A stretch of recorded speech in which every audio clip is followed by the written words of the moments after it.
So I'm trying something a little bit different. I'm here just trying to have a chill stream. Uh I don't know if I'm actually going to get on the game, but I just thought I'd start something off a little bit different. I'm just gonna try and scroll and enjoy myself tonight. If it's just a little mini stream, again, if you guys can hear me, if my voice is coming in well, and if, most importantly, at least for me, if the background music is coming in, I'm listening to Panic at the Disco, and I'm really enjoying it right now. So, yeah, this is just pretty much a chill stream. I like again. I don't know if I'm actually gonna get on the game, but we're just here. We're having fun. We're gonna scroll. We're gonna just come across content, and we're just kind of gonna do our own thing. If you guys have anything you want to see, any comments about anything relating to right now, just let me know. But overall, I think I'm just going to leave the stream up until I go to bed. Just to kind of, just show you guys what I do at least on a day to day basis. Well, this late at night on a Sunday going into Monday, I guess. But right now, I have a couple of shots of vodka in me and I'm just chilling right now. So I hope you guys can come along with me and or at least for myself, I'm looking back at it, enjoy this. So yeah. Bang the beat. Yeah, I'm trying to get the discos playing right now and I love it so much right now. I'm trying to find a decent a decent YouTube video to watch right now.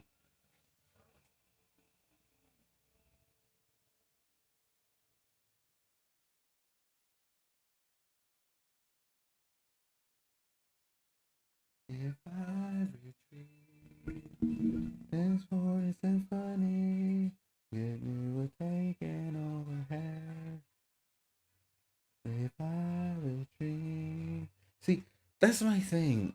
I want to watch this video so bad, but it's like Smart Money Concepts or SMT or what people refer to as ICT's work versus like just random or at least other styles of trading has been way too played out.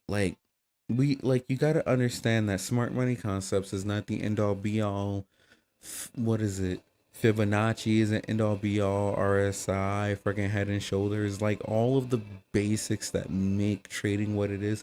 Like where I take my entry versus where you take your entry is always unanimously, to a degree, always going to be within an, at the very least, if it's the same person studying the same concepts, their entries will always, at the very least, be within a second of each other, proving the point that no trader will ever, ever trade the same.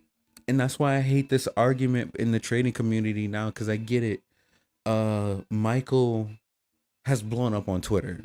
He just reached 1 million followers and all of that. But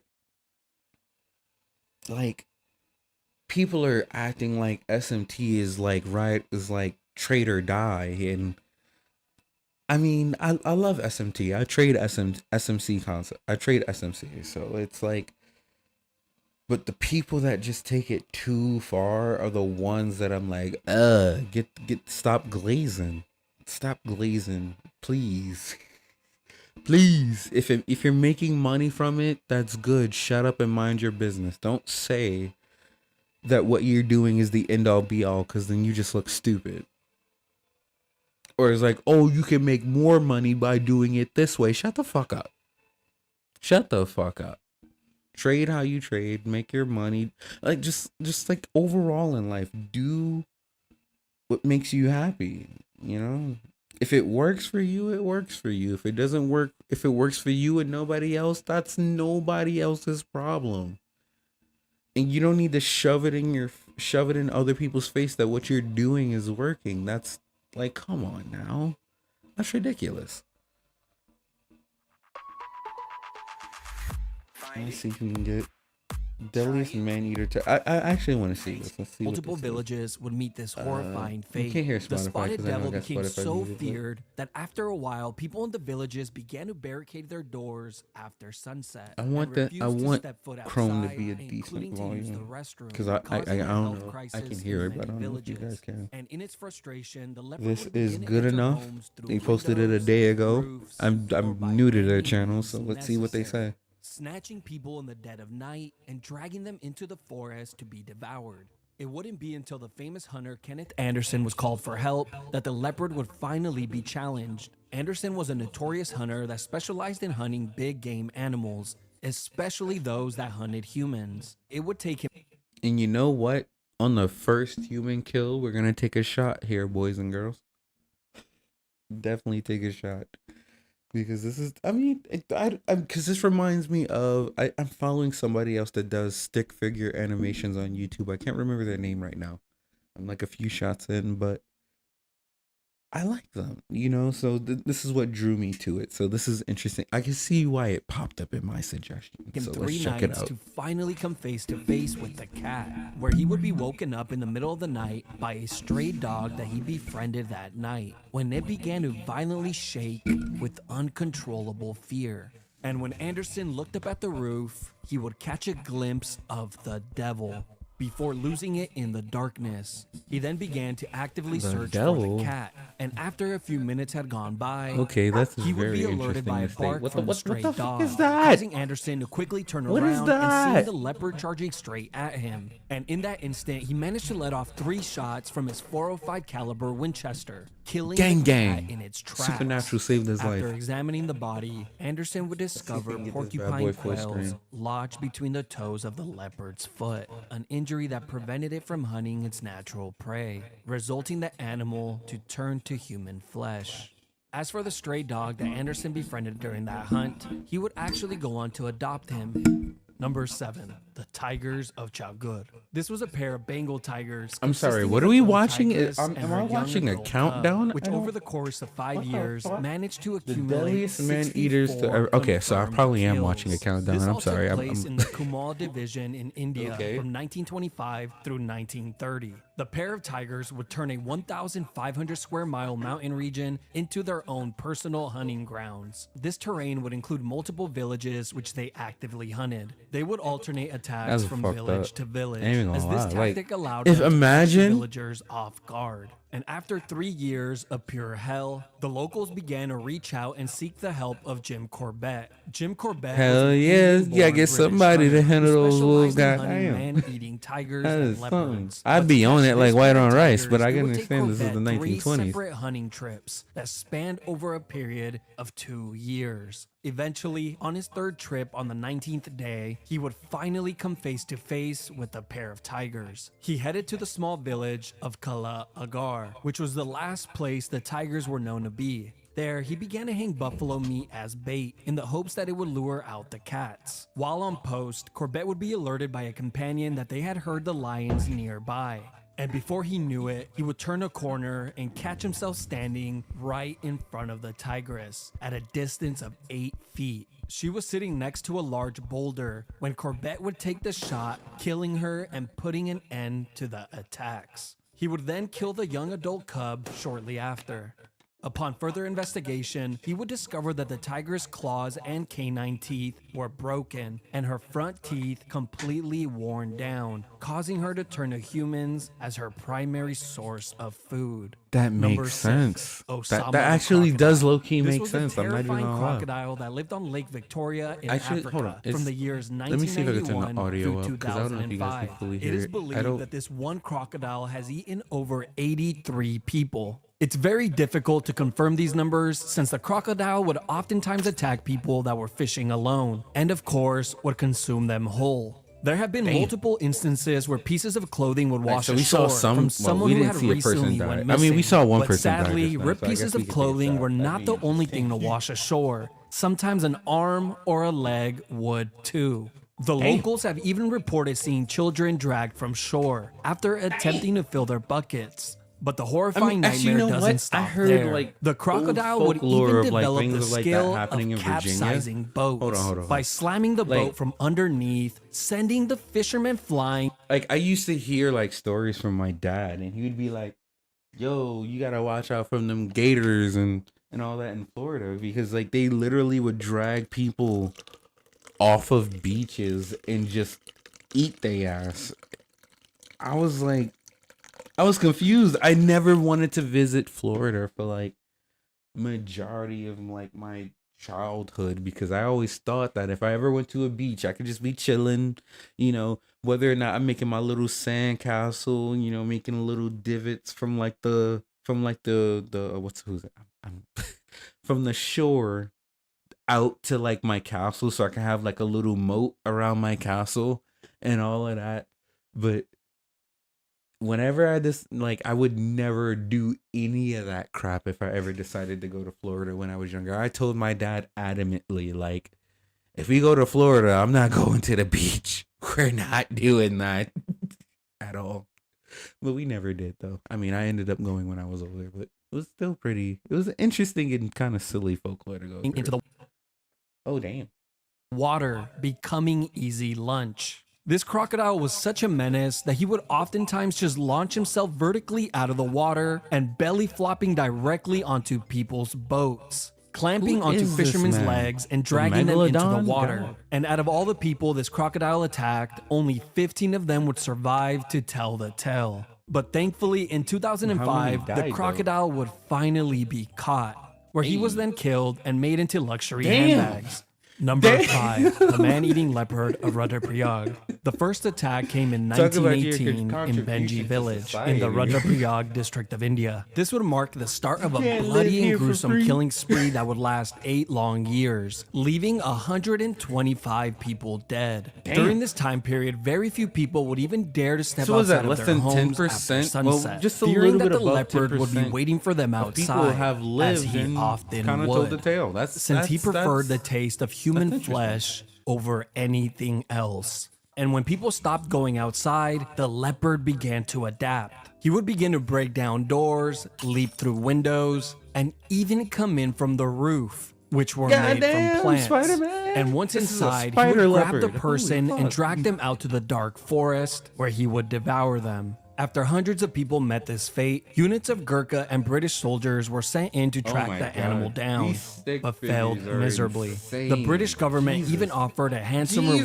reward what to is that? anyone who could manage to kill the Three-teeth cat. looking And many monocle well-known having and famous ass? hunters What the- stepped up Is for that the supposed to be task Jesus Christ? and failed as well. fuck is- But on the 2nd of May, 1926, the legendary hunter Jim Corbett would personally take this task on for himself. This would lead him Said on a his 10-week name in, hunt like, through two the different jungle, things. where You he better would be able track to the clip cat this down fucking dude. and shooting it dead, completing a task that many thought was impossible. And after examining the body, Corbett would discover that there was nothing inherently wrong with the cat. Well, nothing that would prevent it from hunting its regular prey, since it did have some bullet wounds from hunters who had recently missed its vital organs. But other than that, it was fine. Corbett came to the conclusion that the cat had developed a taste for human flesh when it was still very young. You see, a cholera outbreak occurred years prior, and many people who died from the disease would be taken to grave sites where they were left unburied. Gingivitis. And to a young cat, this would have been easy food. But when the disease inevitably slowed down, the bodies did too, causing the cat's food supply to dwindle down. So naturally, the cat began to hunt and consume the food that it had always eaten. Number 4, the that's fair. man-eating lions of Tsavo. That is, first of all, that is 100% fair. Like, it's one of those things where if you've lived your life inside of a box and then realize that there are more things outside of that box that you can now explore, most often than not, you'll still resort to staying inside of that box. What do you think they want? If there was any man-eating animal on the list that you might have heard Especially of, if this that box would was probably dependent be the upon one. the fundamentals Tsavo of your man-eaters were a survival. pair of male lions in the Tsavo region of Kenya. These lions would target construction workers who were working on the Uganda and Kenya railway between March and December of 1898. The pair of lions would stalk the campsites and strike in the dead of night by grabbing workers from their tents and dragging them out to devour them. It's said that anywhere from 28 to 138 people met this fate, around 30 Indian workers and an unknown amount of native African workers. For some reason, no one kept records of the African workers that went missing. That's why there's such an enormous disparity in the fatality count. And when the attacks first began, only one of the lions would enter the camp at night, taking one victim to be split among the pair. But as time went on, the pair of lions would become a lot more bold, with both of them going into camps and each of them claiming a victim for themselves. These attacks would be carried out on an almost daily basis, with all the workers personally knowing someone who had went missing. It wouldn't be until hundreds of workers abandoned the job site, which caused the entire project to come to a complete stop, that the officials were finally forced to find a solution, sending in around 20 Indian soldiers to hunt the pair of lions down, where they would go on to completely fail. But on December 9th, 1898, Colonel John Henry Patterson would catch one of these lions approaching camp. He would go on to tag it with a high-caliber rifle on the back leg and scaring it off, just for it to return back the same night, where Patterson would tag it once more, piercing its heart. The second lion, on the other hand, was an absolute tank. He managed to survive getting shot 9 times with 3 different guns. That lion is deformed as fuck. And it wouldn't be until Colonel Patterson yet again placed the final shot on its head that the lion would finally be stopped. Today, these lions are proudly displayed at the Field Museum in Chicago. Number 3, Gustav. That would make sense. Gustav is a large Nile crocodile from Burundi, Africa. He is rumored to have killed anywhere from 200 to 300 people on the banks of the Rusizi River and in the connecting lake of Tanganyika. All the locals in Burundi claim to know someone that has been taken by Gustav, or someone who has simply vanished without a trace. A few locals have even been attacked by him and were lucky enough to live to tell the tale, their bodies left covered in scars from the encounter. But here's the terrifying part. Not only is Gustav a man-eater who takes every opportunity he can to devour humans, he is also not a typical size for a Nile crocodile. In fact, he is much bigger, being the largest Nile crocodile to have ever been recorded. Here's an image of your average size Nile crocodiles, and here is Gustav. Scientists have speculated that his unusually large size prevents him from hunting his regular prey, so he had to resort to other means. Gustav is easily identified by the scars across his body, the scars that were left after being shot multiple times with an AK-47. After multiple attempts on his life, the locals are now convinced that his hide is so thick that it actually makes him bulletproof. To this day, there have been multiple attempts to capture him, but have all ended in failure. And as far as we know, he still roams the river to this day. Number 2, the Pinar Maneater. The Pinar Maneater was a male leopard who was responsible for over 400 fatal attacks, which were all carried out in the darkness of night. This leopard single-handedly terrorized the villagers in the Pinar region in Almora district of India during the early 20th century. Years would go by with the leopard having his way and picking villagers off with ease. The locals, gripped with fear, refused to even step outside of their homes after sunset. The leopard would eventually adapt to this and began to snatch the villagers from inside of their homes, dragging them into the jungle to devour them. The leopard was so efficient in hunting humans that the government eventually had to step in and offer some assistance, the best way that they knew how. They called upon Jim Corbett, the legendary hunter who had a reputation for killing man-eaters. As we already covered some of his stories on this list, but to kill this elusive animal, it would take Corbett multiple hunting trips before he would ever even get a glimpse of the cat. Corbett would travel for days on foot through the dense Indian forest to reach an area where the leopard was known to hunt, and on his journey he would even contract malaria. And that was still not enough to stop him. Once he finally reached the village where the leopard was last seen, he would set up a base on top of a tree, but not before tying up a small goat 30 yards away to hopefully lure out the cat. Hours would go by while he waited at his post, and as it began to get dark, the birds would be the first to give him a sign, as they would begin to act out in complete fear. And soon after, he began to hear something brushing against the bushes right next to him. And all he could do was sit and wait. And this would go on for a few minutes. But eventually, whatever was in the bushes slowly worked its way towards the small goat and killing it. And in the complete darkness, Corbett was forced to guess where the monster could be, taking a shot towards the direction of the goat, followed by an angry grunt. And for a second, the scenery lit up from the shot, seeing the cat falling backwards and hearing it run back into the forest.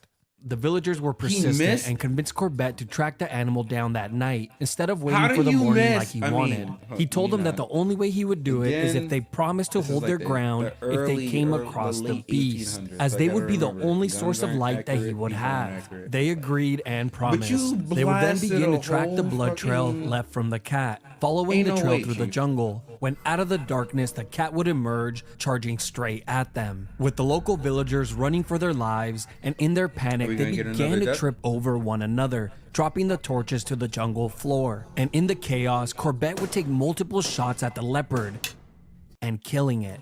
He would go on to write in his book Alright, that we if the take a locals shot. had not fallen down and tripped over each other, he would have been left standing there in the complete darkness, and the cat might have been the one walking away instead of him. Number 1. The Devil of India.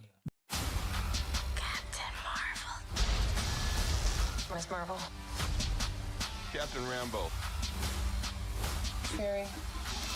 I had to take my shot. Oh, he likes to make a But you know we respect ads out here. I was This very is the interested in seeing. single Hold on, I gotta pause. I'm very interested in seeing the Marvels. I might actually still go try to see it.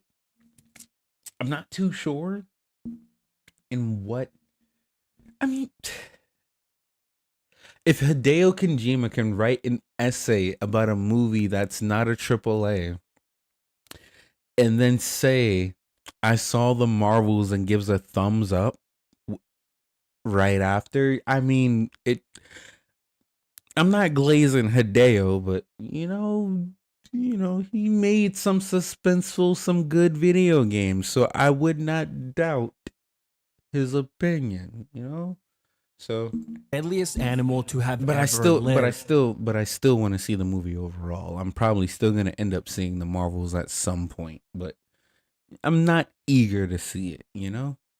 And would make one hunter an absolute legend. The Devil of India was a Bengal tigress responsible India. for an estimated 436 deaths, which It's she only acquired in 36 more than Nepal old and the boy. Kumal He division was- in India from the he late got a nuke. 19th and early 20th century. The tigress was even entered into the Guinness Book of World Records for holding the largest number of fatalities by a Okay, all single right. Now they animal. glazing. The killings Because first ain't began no in way. western I'm pretty Nepal, sure where the there are other villagers were creatures that have a tormented higher and kill eaten for count 3 than whatever long this years. thing Hunters is. would Ain't no way. eventually be I sent mean, in hold to on. track the animal down, Hold on, but hold on, she hold on, would hold on. prove to be too elusive. Creatures as a species, I would agree that there's probably another species that has a higher kill count.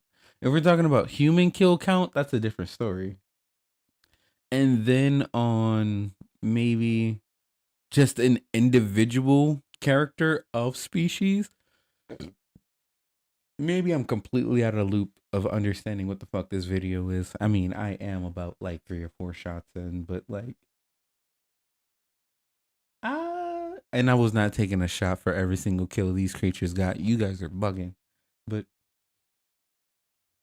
I don't know.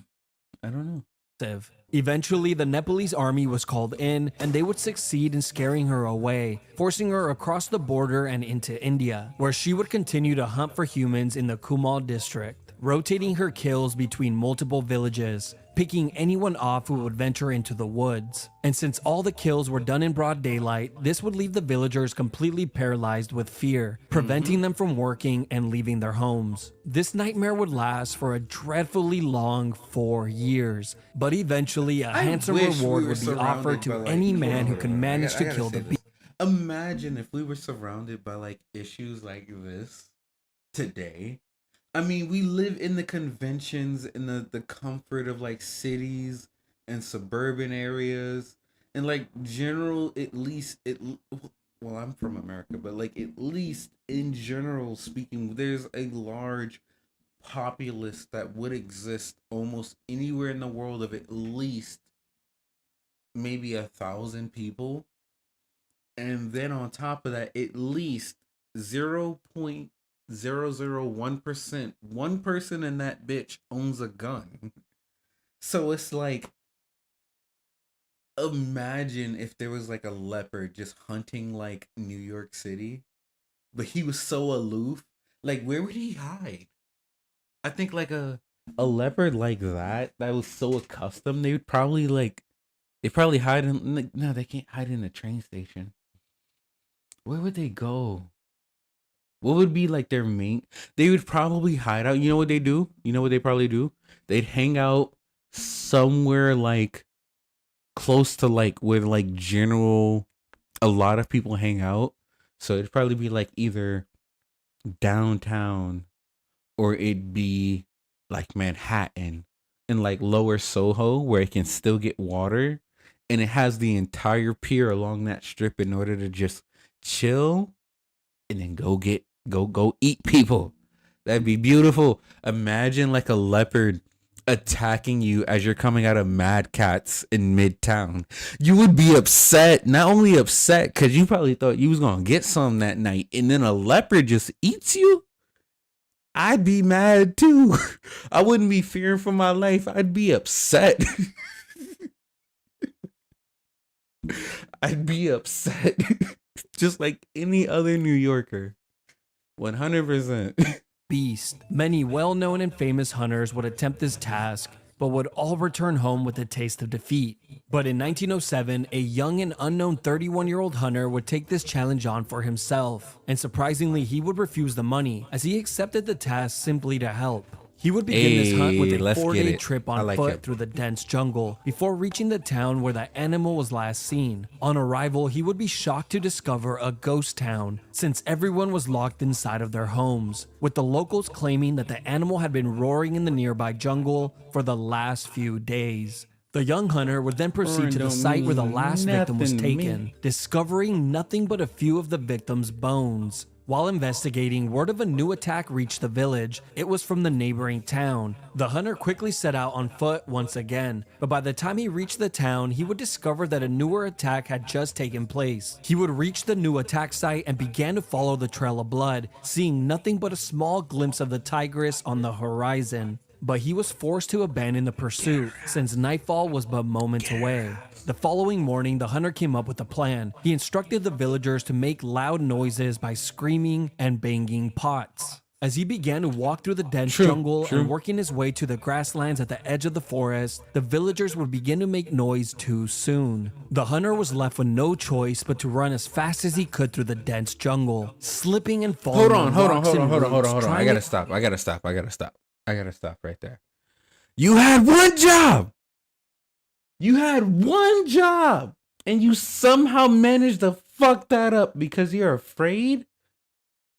Get out of here.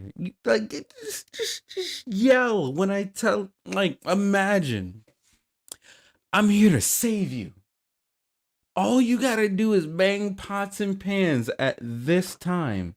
And I got you, fam. And then this dude just goes, you just go out on your mission and they bang pots and pans like an hour early. Like, y'all want to die.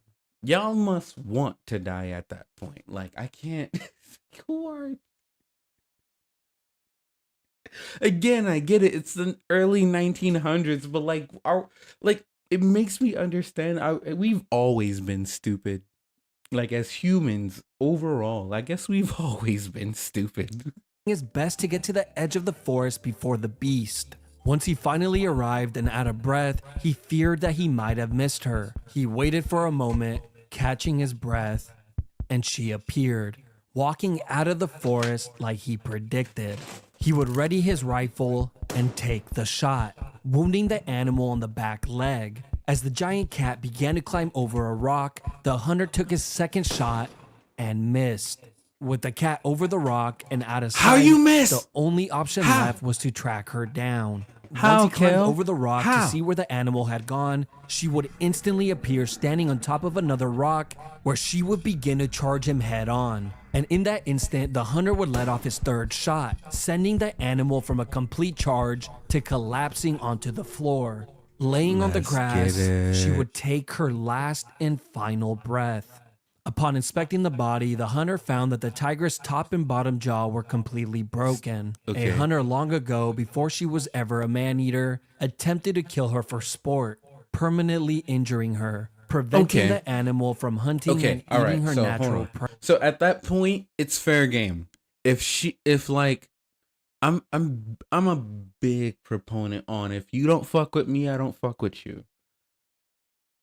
So it's like if like this tigress was minding her own business and you decide to fuck with her out of sport, leaving her toothless, and now she has to like it's like for animal in this situation, it's like imagine if you lost your arm or your leg.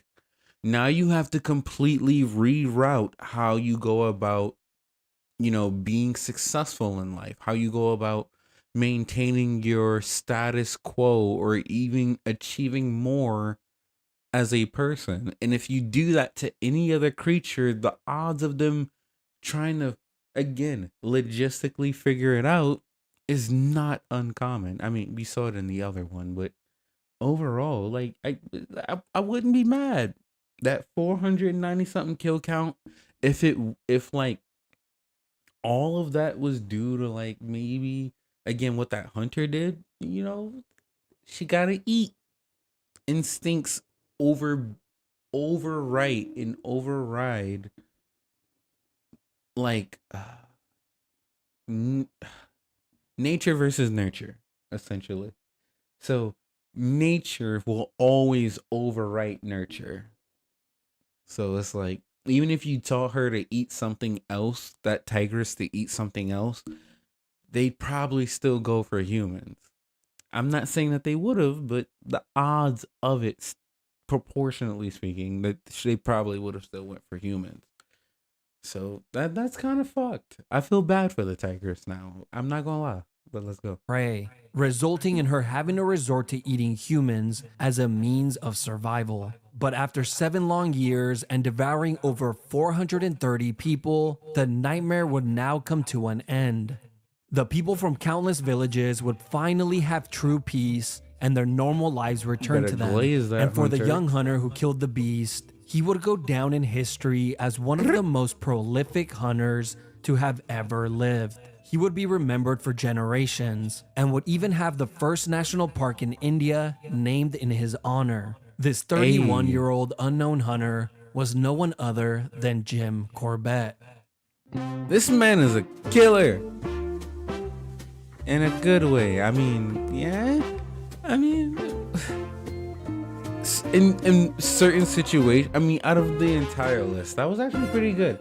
But to think that, like, you could, man, don't do that. That he, like, who is James Corbett? I'm actually pretty curious. As you guys tend to learn more about me, we'll come across these type of moments. Let's see, James. Oh God, you know what? I'm too fucked up to actually truly care. But James Corbett, if I can go back in this live stream, I'll definitely remember the name because that his steel balls. That's all I'm gonna say. I know Ackman. I want to see Ackman It's to the playing franchise. multiplayer. But you know what's funny? Again, this is not like about showboating or whatever like that. I'm interested to see what his opinion is once he gets to level 55. And I don't think he has The franchise has touched no fucking dignity anymore. No fucking Of dignity or integrity. Fear of Call of Duty has Zombies yet. none I of don't that think shit he anymore. has. There is not a scrap of integrity in this franchise. Anybody who tries to tell you otherwise is fucking full of it. True. Actual fucking shills True. that say like, oh, this game is so amazing, and they ignore the fact that it was developed in under a year and a half and is made True. up from mostly reused assets from previous games that are now being sold to people. People like those shills that ignore that. That's what a shill is, man. True. Billy Badass. True. That's what a shill is. Someone who would ignore True. this shit. All right, so and I'm pretty sure Ackman, but he knows this probably better than I do, but we already know from when what was it, Modern Warfare 2 just had literally, what was it, a couple months after it dropped, they were talking about it being a DLC, Modern Warfare 3 being a DLC. And then the investors hated that idea so much. It was and again, I'm paraphrasing. It was the idea that the investors hated it so much that Activision stocks was affected by it.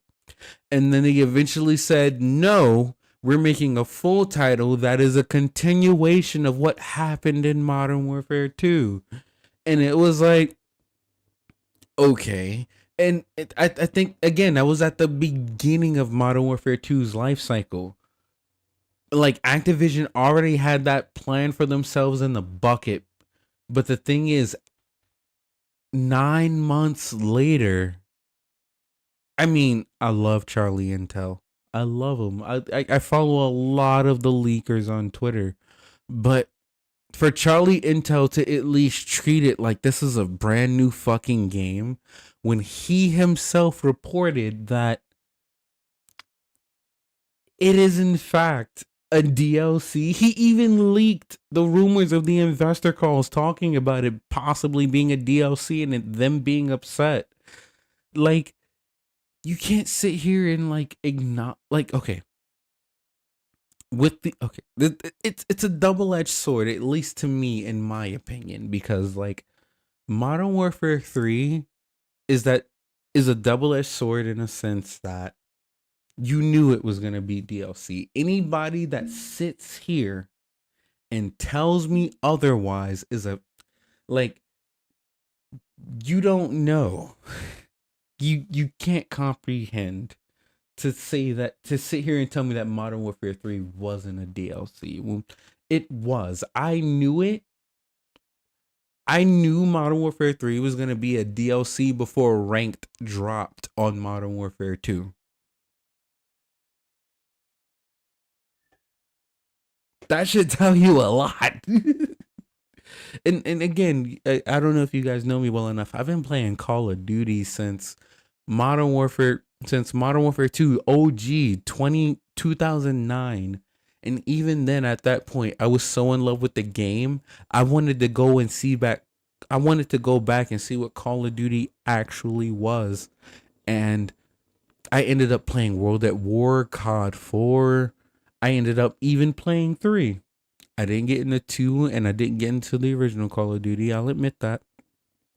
But 3, 4, and World at War after was like my shit after I played Modern Warfare 2 in 2009.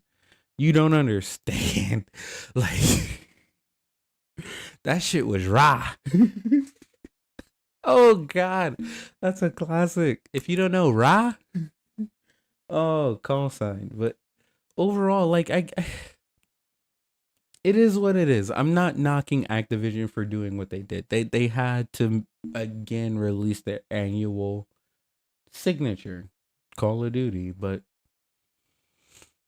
I don't know. Like, I feel like this one, Modern Warfare 3, was just a way to fix what Modern Warfare 2 wasn't. And they had the opportunity to make Modern Warfare 2 what Modern Warfare 3 is today. But I also understand from again, me being a tech wizard, I love tech. I'm a hardware guy. I try to figure out software as best as I can. I don't like software, but hardware,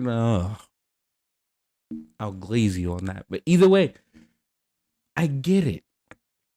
So with them working, I knew Call of Duty HQ was gonna be a thing when I first saw it in Modern Warfare 2. Like, nobody had to tell me. And that I know I'm taking a long minute from the video. I know we want to watch. I do actually want to watch Ackman, but like, I knew that 3 was gonna be something different, and I know the route. I can almost say I've been not only outside of Call of Duty.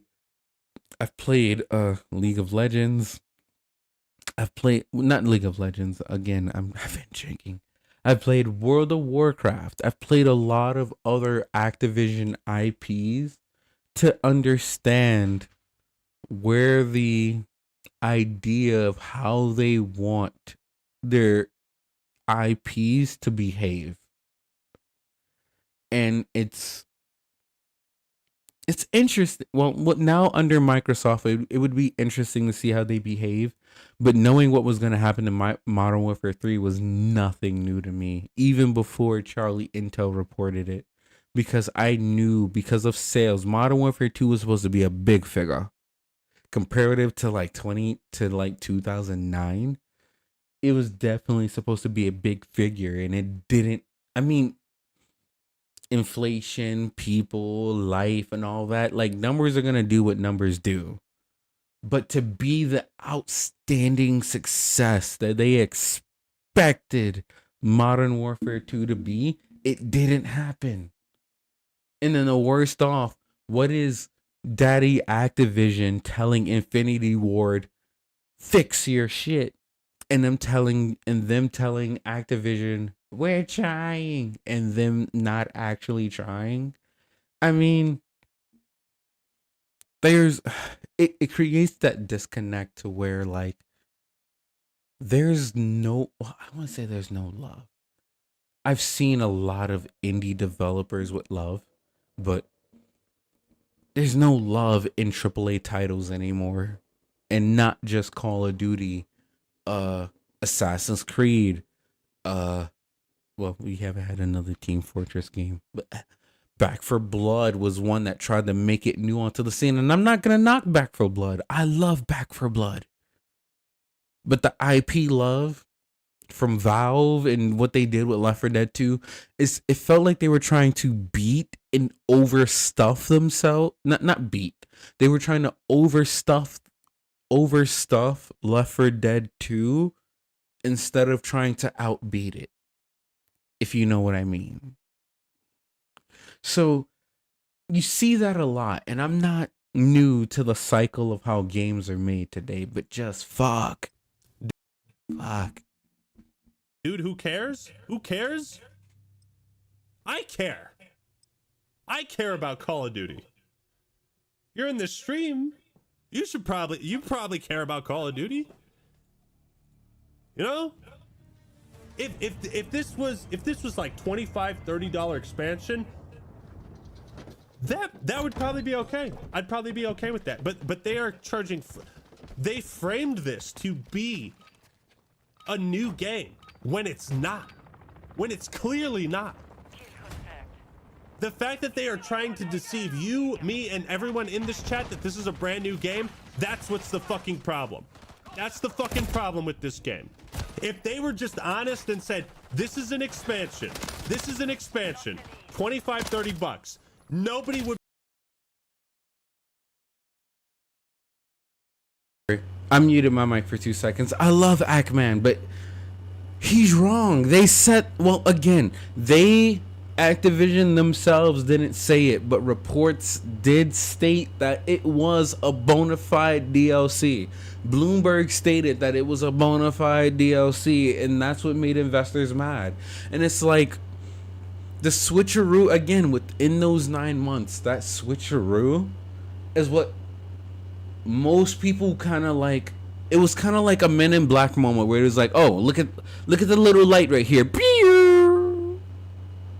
Type of thing, you know? It's like, and it happens every Call of Duty cycle.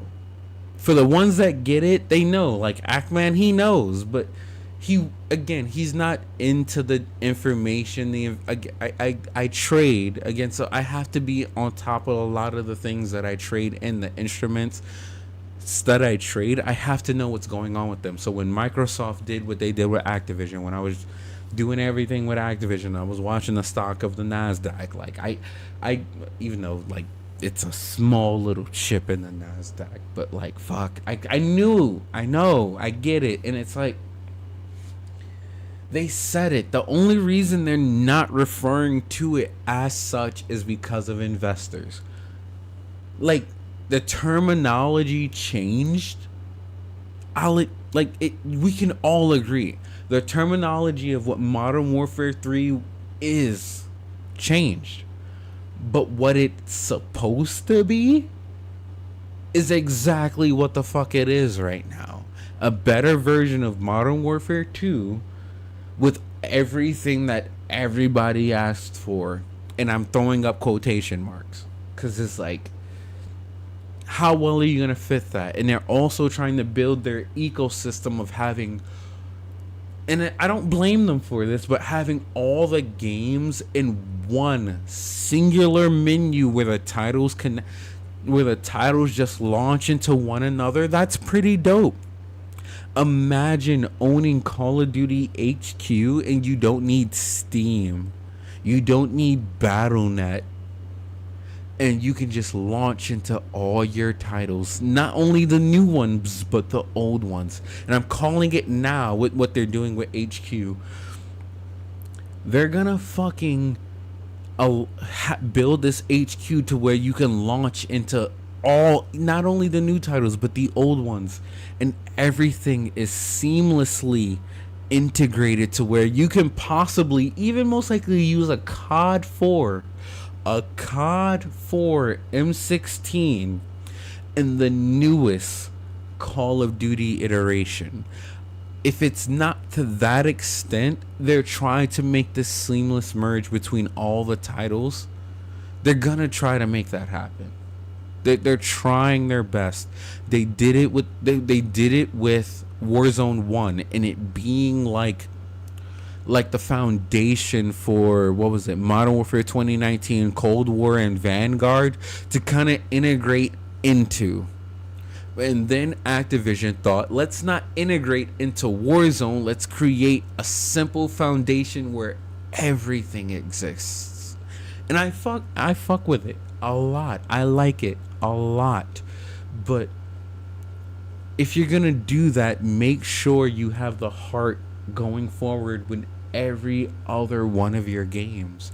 Because if all you can think of is, oh, we have the ACR in 2023 Modern Warfare, let's just drop it in Cold War. Let's just drop it in a new Treyarch title. People love the ACR, but the ACR doesn't fit to the timeline, or there's no fucking reason for that ACR to be in another, again, I'm speaking hypothetically, in another Black Ops game, or a Treyarch game, or a Sledgehammer game. That makes no fucking sense. But it's hard, because like it would explain why the campaign only had Modern Warfare, well, for the most part had Modern Warfare 2 weapons. What you loaded in with were Modern Warfare 3 weapons, correct me if I'm wrong, but all the weapons on the ground in pickup were Modern Warfare 2. And honestly, I didn't like that. And I'm pretty sure Ackman, as I'll continue the video, he didn't like that either. I didn't like it at all. At all. But let's get into Ackman. I'll probably end up watching something else, because like, Be criticizing this shit at all.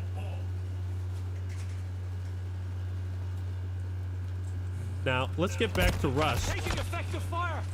Stun grenade out! Oh! I had me little rant. Oh boy. the spawns again, and Charlie Intel noted this, but I figured it out with again, I got to level 52.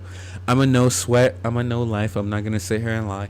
I got to level 52 within like 9 hours, and the spawns on these maps are like, the beta spawns were okay, they were fair, but I think because of the congestion of how many people are playing the game right now, the spawns are terrible. And the spawns in individual maps, when people are, again, there are many different playstyles. There's the aggro, there's the defense player, there's people that don't automatically select and stay in the freaking lobby, not stay in the lobby, but stay in the menu before they actually move their character. And these are small little increments or things that affect spawn, and I don't think that they were accounting for that. I mean, you could never, to say, am I wrong for saying that spawns should always be static? Like, these are maps that have been rehashed from 2009, so I would presume, or at least the idea, Activision, Daddy Activision, you should have the map in the, well, you know what, Activision doesn't care. But at least as a no, actually, you know what? It makes sense. This is these are Infinity Ward maps with an Activision not an Activision, a Sledgehammer developer. So of course they don't know where to place spawns because they're not the people that originally developed these maps. Yo, and neither are the people in I'm willing to pay like $1,000. I will give that person, whoever is still at Infinity Ward or any legacy person that is in any of the branches of Call of Duty, $1,000 to say thank you for fucking sticking it out. Just simply that. They don't have to stick up for what their baby used to be. So if we have a OG freaking Treyarch dev, I don't expect them to stick up and say, oh, this is what zombies used to be and you need to fix it. I'm not expecting that. But if he's still there trying to fix something that he loves or they love and put the passion into it, I'm 100% into it. I would 100% be into it because right now, like, getting back to my bigger point, yeah, it would make sense why the spawns are trash in multiplayer. Sledgehammer never developed these maps at all. Really shit aim. Yeah, it's like... And even the developers that did. I started my channel because... Like I said, aside from the ones that are OGs, probably almost none of them are there in the studio right now. So they just ripped the data and said, let's get it. Than just be indifferent to it. Like, I'd rather care about the Call of Duty franchise enough to be super passionate than to just be indifferent. Does that make sense? And I'm passionate about it too. I'm a low also, key. I got my channel, so of course I gotta try to, ham it up a little bit. I try not to be too hyperbolic from what I actually feel. And again, hopefully my fan isn't Changing my stone everybody's way of the noise. Watch this expert nuke. Okay, that didn't work. Apathy is death, worse than death. Yeah, you're right. Modern Warfare 2019 was it was probably the most the franchise had changed in a very long time. Also, this gun is not too good. I agree. 2019 was a huge flip. I mean, we've had huge flips throughout the year. Modern Warfare 2 was a huge flip from COD 4. I'm a pretty big LMG guy. Black Ops 1 was a huge flip from Modern Warfare 3. Yeah. Ghost was a huge flip from, I believe, Black Ops 2 or 3. I can't remember. I got my years wrong. I'm drinking. But did that make sense? Like, yeah, it's $70 DLC marketed as a new game. Like, cataclysmic event that would have every single aspect of this game points to it being an expansion or some sort of DLC, and they're just like, well, let's see if we can pull a fast one on them. So you should not defend this. You can enjoy it. You can love. Act is not wrong. He's not wrong. Again, there hasn't been a real cataclysmic event that would cause the games to be something different. The biggest one was, as he said, was 2019. But it wasn't just the original Modern Warfare remake. It was Warzone. There was a lot. When it comes to concocting a masterpiece of a game, just outside of the game itself, you have time, you have the people, and you have incentive. Modern Warfare 2019 met all of that, and we're not. And again, even then, I would go as far as to say, in my personal opinion, that 2009 Modern Warfare 2 did that exact same thing, because around that time, low-key, the Twin Towers fell. A lot of people were patriotic, and it led towards this adrenaline action, like this type of like rile up that people needed to express. And it, even though Modern Warfare 2, again, one man army noob tubes, commando knife lunge, Lord, it gave people an out. So I guess like you gotta time it right. And it just, with 09 Modern Warfare 2 and 2019 Modern Warfare, the timing was just perfect. And I don't think that at least Activision understands that, or if they do, they should know to do like big shit when big shit is happening in real life.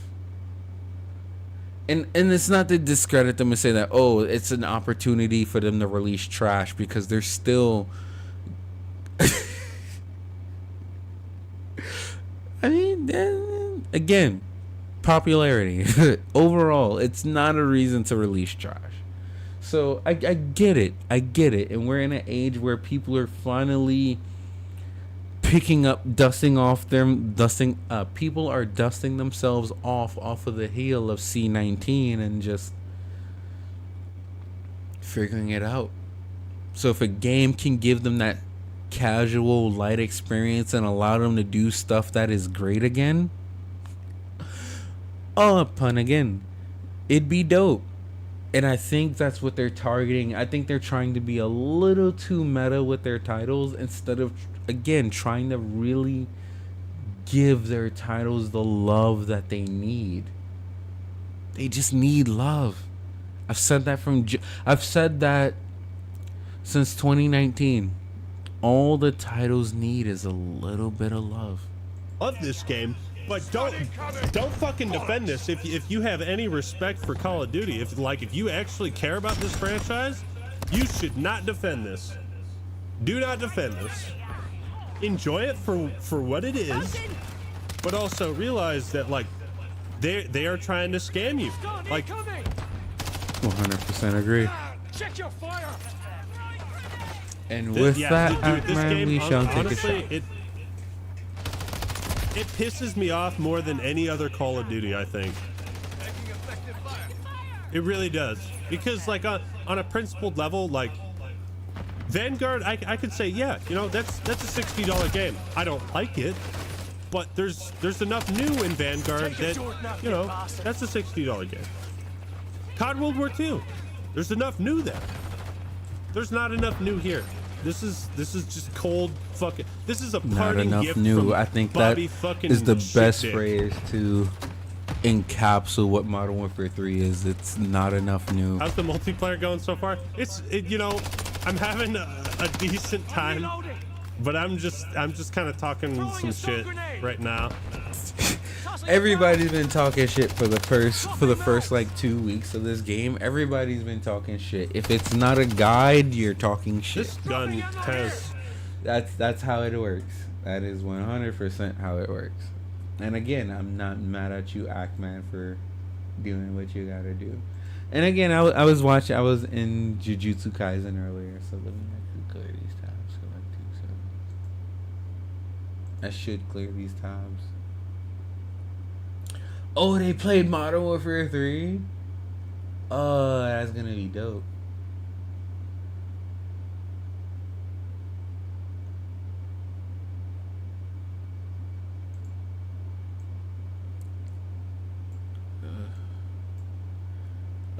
I'm new to streaming, so I'm trying to figure out how to curate my my content, because I don't want you guys seeing everything that I got up here, but I also want you guys to be able to know me as a content creator.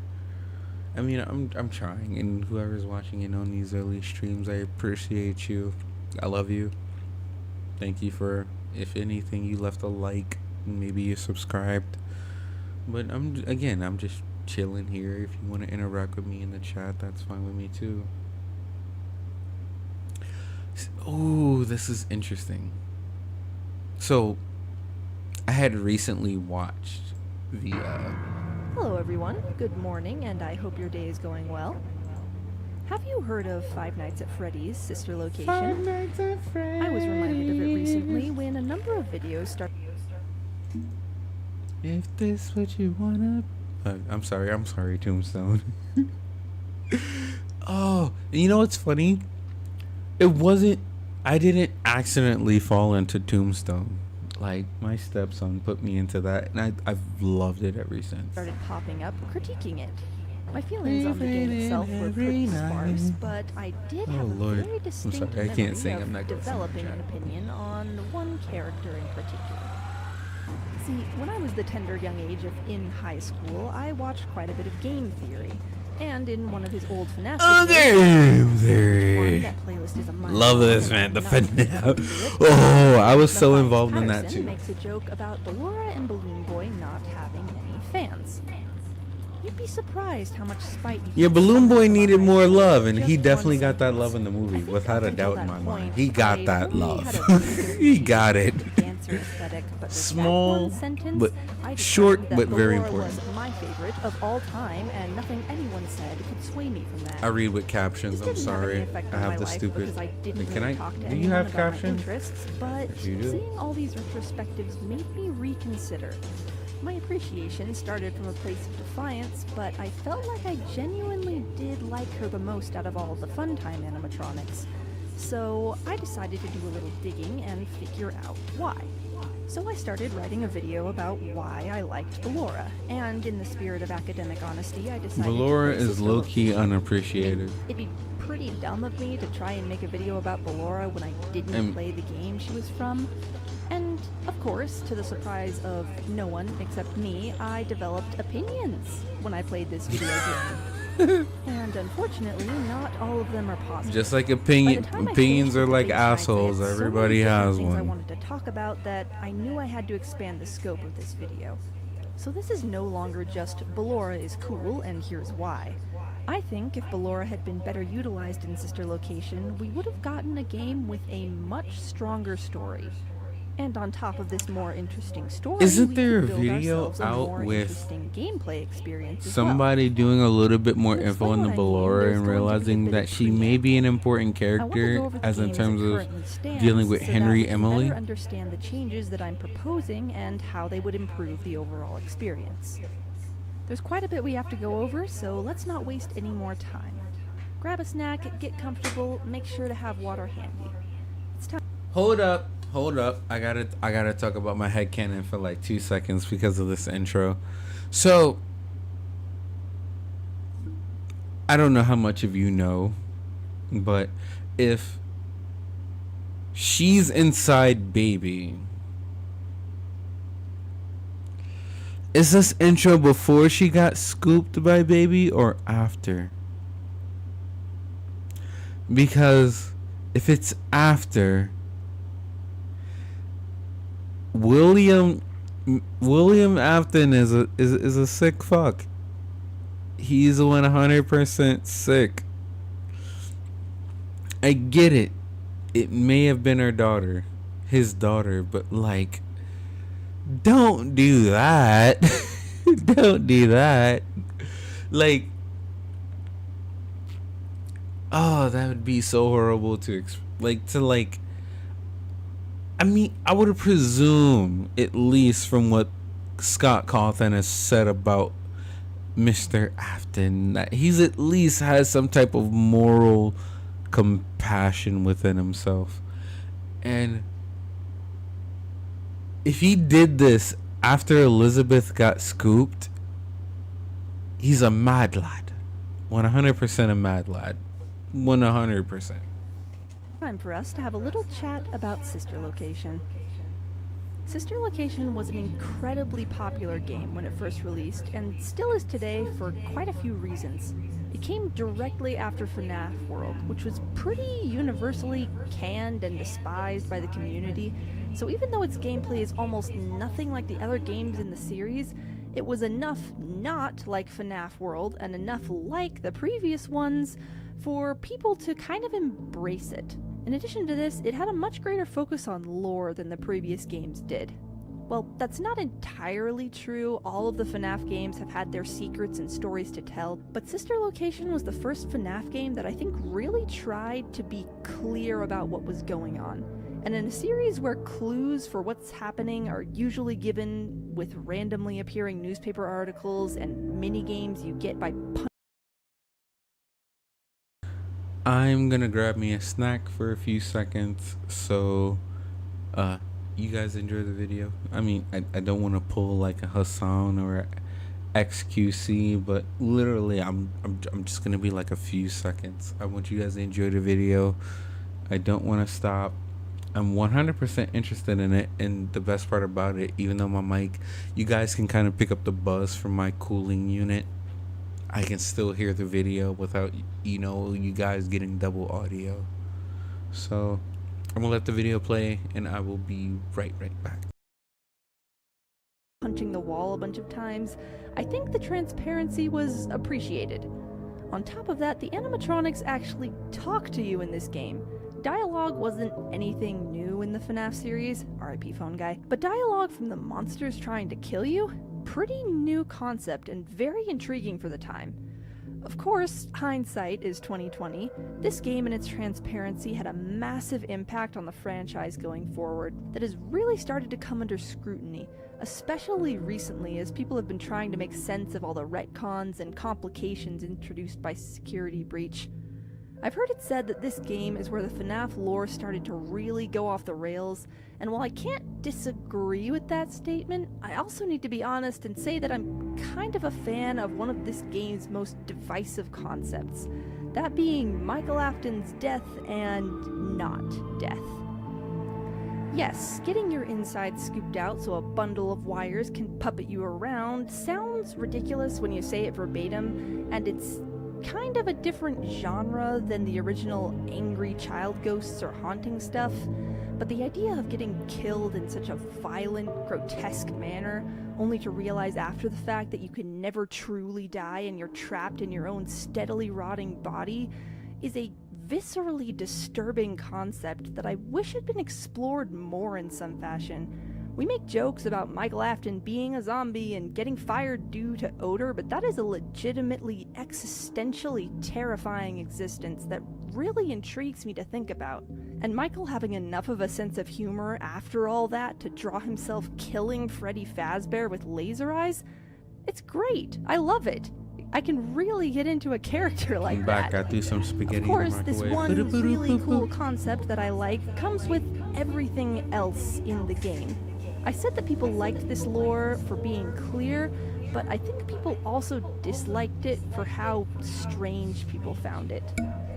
I'm alright with Remnant existing as goofy goo that might be the byproduct of spirits but might also be the thing that keeps them around because, again, it gives us the opportunity to contemplate Michael Afton's horrifying continued existence, but it's an attempt to science-ify something that was for a long time mysterious and unexplainable, and that didn't really need... I don't know how many people watched the movie, but the movie jumps right into the idea. I just watched Matt Pat and a few other people, but it jumps into the idea that he kind of already knows what freaking Remnant is and all of that. So it's like him experimenting with it right now is just like need an explanation.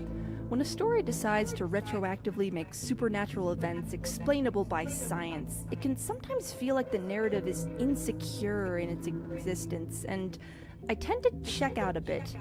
So from a meta perspective, I don't really like what Sister Location did to the overall lore of the games.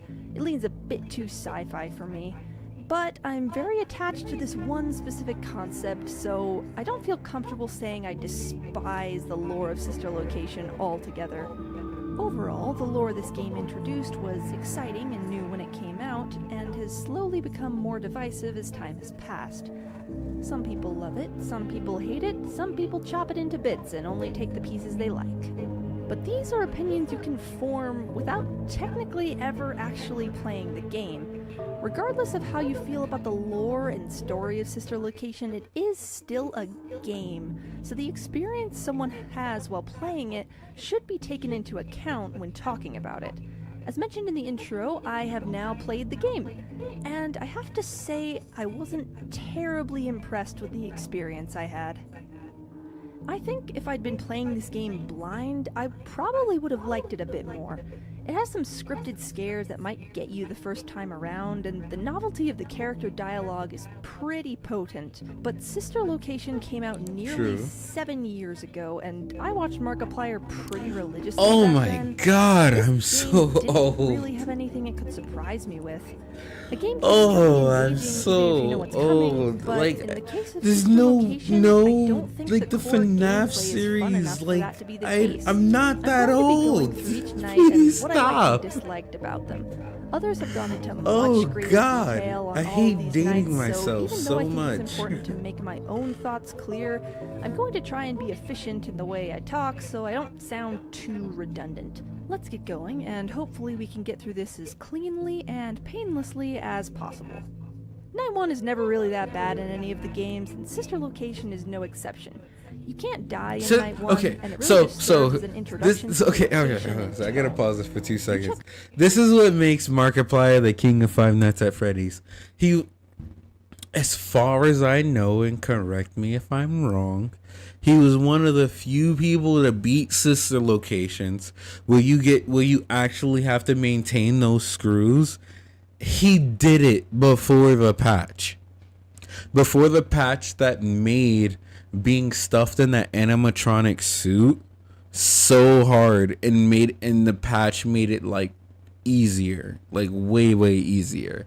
He was one of the few that actually did it, and that's why I still to this day, no matter who pops up, I love FNAF, I love Astrospliff, I love Daco, but Markiplier is the king of Five Nights at Freddy's. He is the king, On various 100%. animatronics and get a sense of the location and where you'll be going in future nights. It's just an introduction, so I'm not about to get up in arms about it. I'm about to go check on my It's food. fine for what it's I'll trying be to be. right back, gang. One thing I was disappointed in was how infrequently the controlled shock mechanic is used in the overall game. As I said, Night 1 is meant to act as a tutorial for the rest of the game, but the controlled shock is never used to ward off animatronics, so it feels like a bit of wasted potential. It's used very sparingly to build up some tension at the beginning of nights, and I feel like it could have been used for some much cooler stuff. Instead, it just feels like a throwaway plot device for revealing creepy stuff later. Night 2 is probably the best night in the game, since a lot happens in it and there's a lot of variety in all the tasks you're given. After you check on Ballora and Funtime Foxy, you're told to check on Baby when a power malfunction occurs. From here you need to hide under a desk from Biddy Babs, get across Ballora Gallery, and reset the power in parts of the building while avoiding dying to Funtime Freddy. The Biddy Babs minigame was pretty easy to me, and I feel like there could have been more to it. Like, instead of Baby telling you to avoid eye contact, you need to shine the light in their eyes to scare them away. Or something like that, I don't know. I'll be honest, I'm not sure why a lot of Let's Players I watched had trouble with it. I think maybe they thought you had to click and drag repeatedly to move the cover rather than just holding down the mouse. I'm not gonna lie, I agree. So many YouTubers I've seen be like, oh, I have to rapid tap the left click button. I need to pull and drag. Sees 100%. Whew. I'm not sure. Maybe it used to be And harder. you guys Who knows? will probably notice I'm Sneaking back through too. Ballora Gallery is less a minigame and more a transition phase with an extra challenge on top, but I still There's like nothing it. wong with It's really that. fun with the I music enjoyed mechanic, that. and From the getting music helps stressed mostly out all the flat screen. fucking time, you all you Have gotta some do is interest crawl. instead of just being I'm with it. Funtime 100%. Freddy's Mhm. minigame is probably my favorite in the whole game. Once you reach the maintenance room, you need to flip up a monitor and hold down a button to slowly reset power in different areas of the facility. When you have the monitor up, Funtime Freddy will try and get close enough to kill you, so you need to periodically exit the panel to play a voice line from his Bonnie hand puppet to gaslight him into thinking you're not there. I think this minigame does a very good job building tension. Forcing the player to look away from the threat is a good way of building fear and suspense. And because of that dread at the possibility of dying, you just want the section to be over, so it's very easy to get greedy and try and get the percentage just a little higher before you check on Freddy again. But this sort of greed is punished swiftly and with prejudice in the form of death via a very well done jump scare. As long as you're patient, I think this minigame presents a fair and fun challenge. One that only I always took me a thought it was couple of tries to monotonous beat. though, It never because felt unfair to when me you because speed every run, time there I is a died, way to it was because I completely tried to complete push that my section luck without too far. really having the I felt like I worry. got closer with each attempt. So I just Once you always manage to felt reset that it was power, you go back monotonous, across even the before I Ballora learned how to Tower to get speed home. run it. Ballora has some dialogue here, but you can't die, so you can rush through if you really, really want it to be done. Thus ends Night 2, the night with arguably the most diverse gameplay, and definitely the one I enjoyed the most. Night 3 was a bit frustrating for me. Actually, you On know this what? night, you need to I'm get- gonna pause it right here on night 3 because I want to come back and I want to share this moment with both of you because this is a very interesting night. But give me 2 seconds. I'll be right back.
And we are back. It made me got my bowl of spaghetti. Let's watch the rest of this video. Go through Funtime Auditorium, Funtime Foxy's area, to get to another maintenance room where you do some work on Funtime Freddy. Funtime Foxy's mechanic is a bit like Ballora's, but worse. As you go through the gallery, you need to occasionally flash a light you're given to see if Foxy is in front of you. If he is, you wait until he moves out of the way so you can keep walking. Unlike the Ballora section, the only audio is the flash beacon sound effect and the scuffling noises of Foxy moving around, so there really isn't anything to distract you from the fact that you're just staring at a black screen. You can only briefly see glimpses of the room and Foxy when you decide to flash your light, and it's not very entertaining. I think this would have been a good opportunity to implement the shocking mechanic. Like, instead of just waiting for Funtime Foxy to shuffle out of the way, you instead have to use some sort of taser to make him move before continuing, with the caveat that You know using it what? too That's often true. makes him I would angry, like that or mechanic. something I of that agree with sort. her. An extra mechanic I like like that. that could have helped this section be a bit more engaging, since, as it is, it's pretty lackluster. The Funtime Freddy minigame is where the true annoyance begins. You're tasked with removing Funtime Freddy's power module, doing this by pressing buttons in a certain sequence and just taking it out. This isn't difficult was to easy. do, and the suddenness of the outer shell opening is a good jump scare the first time you see it. But then you need to remove the secondary power module from the Bonnie hand puppet, which has conveniently decided to go for a stroll. Once you find him, you sneakily get close before clicking his bow tie. It sounds simple on paper, but I had so much trouble with this for what felt like entirely arbitrary reasons. In most of my attempts at this part of the night, I don't think I even saw Bonnie before he killed me. Apparently, there's a trick you can do to make Bonnie spawn in a specific location every time, but I didn't know that trick going in, so as far as I was concerned, I was... Wait, what?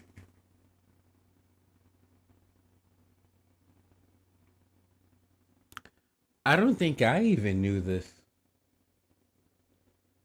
keep it in the center, bottom left, bottom right, drift upward, up towards Freddy's right shoulder.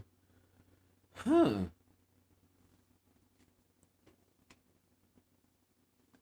I'm sorry. I'm not familiar with this speedrunning tactic. But okay, that's interesting. I didn't know that. I was losing this section over and over again because the game decided that I deserved to have a bad day. And if you take too long to find Bonnie, who is refusing to appear, you die and have to do everything over again. All of Funtime Auditorium and all of Funtime Freddy maintenance just to get a chance to try this 2-minute section again. It didn't feel like a challenge I was slowly understanding and getting better at. Every time I lost, it felt like I'd been cheated, because seriously, how on earth do you get this guy to spawn naturally? I'm not going to exaggerate and say this took me hours, but I was very tired of it by the time Bonnie sat still long enough for me to hit the button, which probably isn't the best mindset to have when going into Night 4 of this game. The start of Night 4 is pretty unconventional compared to others in the series and even in its own game. On our way out of Funtime Auditorium on Night 3, the player is jump scared by Funtime Foxy. This initially seems like a normal death, but as some dialogue plays and we wake up inside of some sort of suit, we realize that this is Night 4 of the game. It's a neat idea, and it definitely intrigued people when it was first seen that this was the fourth night. But the gameplay itself, yeah, it's not good. And I want to be clear, I didn't go into this wanting to feel bad about it. I was actually kind of hoping I could defy this night's reputation and have fun with it, for even her if it took videos me is forever interesting. to beat. But watching not someone else following her play this or doesn't subscribe to her, but truly her convey borders the are very, very absolute interesting. I'm not slog gonna lie. it is to get through. I did not enjoy this night. I couldn't make myself enjoy this night, and believe me, I tried. In total, it took me a little over 3 Nobody hours likes to this beat. night. And yes, in the grand expanse of the universe, that isn't very much time, but it's so stale and nothing when you play it. You only need to survive for 3 minutes, but it feels like ages. Nothing is happening except the ticking of the spring locks Compared and to your the own 6 rapidly of every other deteriorating night, you're thoughts. bugging. And at some point I stopped feeling take that in a frustrated and heartbeat. it just started to feel empty. Because of my life schedule, trying to beat this night didn't happen in one sitting. This means that this video took an absolute age to make, because while trying to beat Night 4, I had to basically gaslight myself into doing another attempt because my dopamine deficient, ADHD-addled brain had come to the correct conclusion that doing literally anything else would be more fun. Same. If I can't say the same, well, not same, but similar. Definitely similar. 100% to that. That night I was did hell eventually before the beat patch. night, but it didn't And feel after the worth patch, it at still all. sucks. I'd been at it so I long can't by sit that point there that when the night and, finally like, ended, I do just all of felt that kind for a short numb. period of time because I will Now that a lose my while has mind. passed, I do feel a bit of Still love Sister melancholic Location, though. pride that I was able to do it, but that's not enough to make the whole experience worthwhile. Which honestly makes me a bit sad because I can understand why this night came to be and even kind of what it was trying to do. Springlock suits are an interesting concept, and we've seen Springtrap, so we know how dangerous they can be for someone. It makes perfect sense for Scott to try and utilize that terror, and on paper, being trapped in a Springlock suit and needing to somehow ward off enemies at the same time sounds really cool. But as potentially harrowing as that scenario would be, in this case it just didn't translate to a fun gameplay experience. I wish I had something more positive to say, but that's the truth of it. Even if you're a based pro gamer who completed it on your first try, the only thing you got was a very bloated monologue and 3 minutes of clicking Exotic noises. butters. I have no Bad, desire to bad, play this bad. night I again, and still there's like only the so many song. ways I can say, Whoever "This is did that bad, song I for don't like Markiplier, it, so I think it's time to move Markiplier, on." you're great. Goodbye, Night 4. I Exotic won't miss butters. you. Night 5 is kind of a weird one for me. It took me so long to beat Night 4 that when I did, for a second I forgot there even was a 5th night.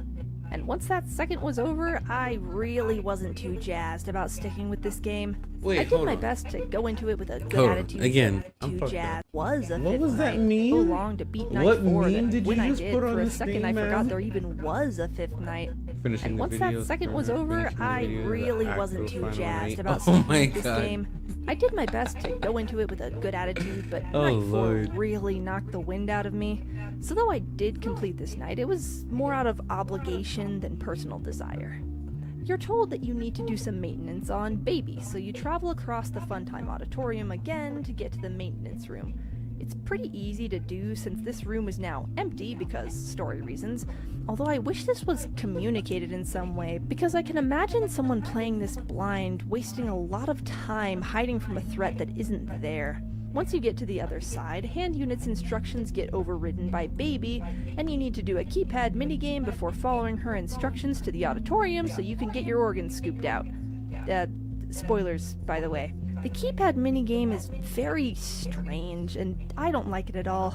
Within the context of the game, it feels strangely arbitrary. Supposedly we need this chip so that Baby can keep talking to us in the auditorium, but she's been talking to us just fine throughout the whole game. Couldn't she just have used the loudspeakers like Hand Unit did earlier in Ballora Gallery? Maybe there's an in-universe story reason that Baby is lying and you need the chip to do some such at some other time, but I haven't seen the FNAF video, so as it is, this minigame just feels like padding to make a night with sparse gameplay slightly longer. I might not I haven't mind it as either. much if this minigame was easy to get through, but I had a surprisingly hard time with it. Some of that can be put down to skill issue, but there are also times that I'm sure I pressed the right button but died immediately. 8, 3, 6. Okay, I see what she means. Maybe I was came going across too that too. slow, or maybe the cursor was I don't weird, know. It wasn't actually clicking what I thought. mean, I'm really not sure. they and it did bothers me update that I can't Sister be sure, Location, but because I'm then I not had no idea completely what I sure needed to what change that in the was. next attempt. Remember how I again, said we you already had to know travel it's just a across glitch. an It's empty not Funtime Auditorium to correctly do maintenance on Baby? Every time you die, you need to do registering that again. It's your not a click super press. long run, but if you're doing multiple attempts at this keypad, it gets pretty annoying pretty fast. And again, if you're playing this blind and you don't know that Foxy And that's isn't exactly there, why it Astro gets Spliff even did longer. It gets VR even more annoying. and Sister Location Also, first. It's a bit unfair that the minigame that specifically tells And you then to after that- enter the code carefully kills you if you're too slow. Like, sorry it took me a millisecond longer than you wanted. Security Next time breach. I'll just smash my face against the keypad, make it faster for both of us. The one thing I'll say is cool about the keypad is that you can faintly see Ennard in the background, even after Baby is taken away at the end. That's pretty neat.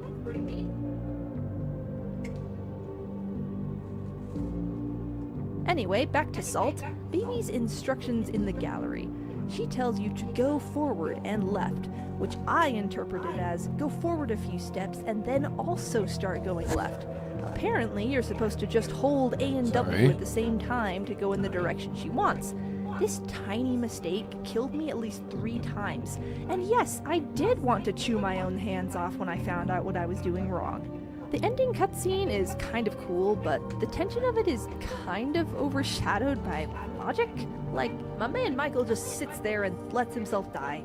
I could 100% contrive a reason for this. One of the maintenance workers mentions that it's all automated when talking about the scooper, so maybe we can then infer that whatever ends up in that spot is automatically secured. Or maybe Michael is so racked with guilt as a character that he thinks he deserves to die and lets it happen. But both of these explanations are kind of stretching it, and as much as I like the idea of a character dying and being forced to continue on completely aware that they shouldn't be alive, the scooper as a design is just not intimidating. It's a snow shovel taped to a moving arm. I've seen toy excavators that look more dangerous. It doesn't even look sharp. Michael should probably worry more about being crushed than having his inside scooped out. But I digress. The non-canon ending exists and uses a gameplay style much more reminiscent of earlier games in the franchise, but I know it would take me literal days of grinding to get even close to beating it, especially since after every failed attempt you need to sprint across Funtime Auditorium and do the keypad minigame again just to get another shot. So even though I beat the baby minigame and I could technically give it a try, I don't have the time or inclination in my life right now. All in all, I did not find Sister Location to be a fun game. If you played it and you had a great time, I'm really happy you did. I wish I could say the same. But I have to be honest and say that the most fun I had playing Sister Location was when I was bouncing to the music or playing this circle click the nose game I made up.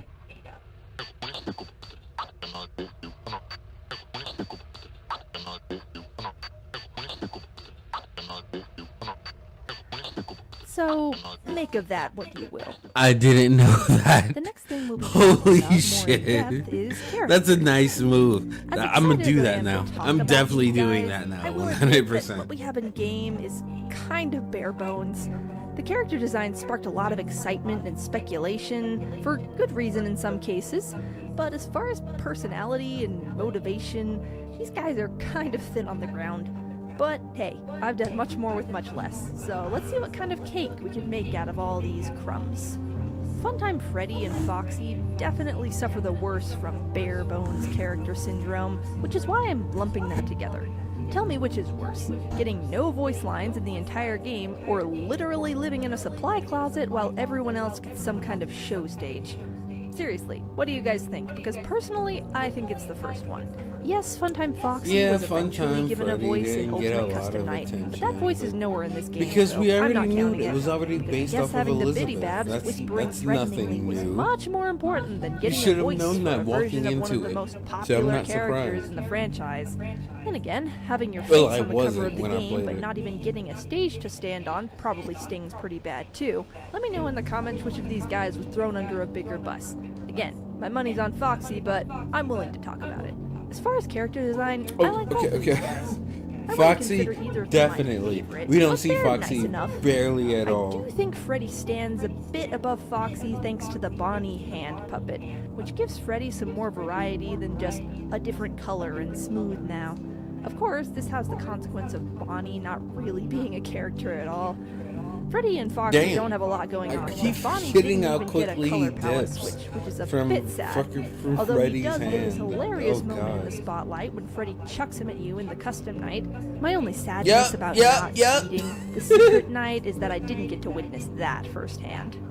As for nighttime mechanics, I'll just reiterate them quickly. Funtime Freddy has what I think is the best minigame, which feels tense and challenging without it being unfair or impossible. I can't speak very highly of his second minigame, which frustrated me a lot, but I'm willing to blame that one on Bonnie. The little guy might not have a character, but he definitely knows how to make a nuisance of himself. Foxy's minigame is bare bones, to put it generously, and unlike Funtime Freddy, Foxy doesn't have Kellen Goff's excellent voice acting to elevate his performance. Most of it is just a black screen, with occasional flashes of a room that just doesn't have much going on. Again, I would have loved to see the Yep. controlled shock be incorporated here in some way. It makes sense for it not to be used with Freddy since he has no stage to go back onto, but I feel like it really could have worked for Foxy. When it comes to actual character and motivation, Foxy is once again taking an L. Most of the personality of these animatronics is conveyed through voice lines, of which Foxy has a very disheartening none whatsoever. Once again, I'm aware they have lines in Ultimate Custom Night, but we're talking about Sister Location here, and they just have nothing to offer in this game. If the kidnapping was Funtime Foxy's idea, that could be a point in their direction, but there's nothing to substantiate that headcanon, so I must sadly report that Foxy doesn't have a lot going on in this game. It's okay, buddy. You tried. I think. Freddy, on the other hand, is full of personality, perhaps to a concerning degree. All of his voice lines are very effective in communicating that Funtime Freddy is enthusiastic, gleeful, and very much unhinged. He perfectly channels the energy of that one clown your parents hired for your birthday party that made you cry in terror. Oh, Lord. But your parents paid good money to have him there, so they insisted on taking a photo of you in his lap even though you were scared out of your mind and sobbing the entire time. He doesn't give me the impression that he's trying to kill you because he's angry. He's just getting a kick out of trying to murder you. Which is fitting for what he is and makes for a very memorable character. So even though he doesn't do much story-wise, I still like him quite a bit. Speaking of characters I like, let's talk about the one that got this whole video to be made in She's the been first using place. this clip a Yes, lot. everyone. At long, I'm not gonna lie. long last, we're talking about Ballora. We finally get to start talking about the character showcased in the thumbnail. Praise and hallelujah. She is unfortunately another casualty of bare bones disease, but there are things to appreciate here. There's I way like more her to for aesthetic, Ballora as well as the fact that she than just you think. Her feels different from ballerinas, the other animatronics. In a sea of even them animatronics other that things, maniacally laugh and if you read the taunt books. you, Ballora stands out as being particularly reserved in comparison, which makes it all the more jarring when she turns out to be just as murder-happy as everyone else. One thing I love about her design is how she keeps her eyes closed right up until she kills you. When she's just standing there with her eyes shut, she seems calm, almost placid, but one look at her jump scare reveals the ghoulish nature hiding beneath. It's such a cool aesthetic, and it stands out to me more than pretty much any character in the series. I will admit that what that little trailer was gameplay so she good of has is Ballora. pretty similar to Funtime Foxy, but I don't find myself as annoyed by it as Foxy's. Maybe it's just because it was earlier in the game and I hadn't really gotten tired of Sister Location yet, or maybe it's just that I didn't have to redo it a bunch of times, but I think it works well. I really wish there was more of it, or more of Ballora in general, but it's perfectly serviceable, and it's on the way back from this gallery that we get to hear Ballora's voice lines. I'm honestly a little unsure of how we're meant to interpret these voice lines.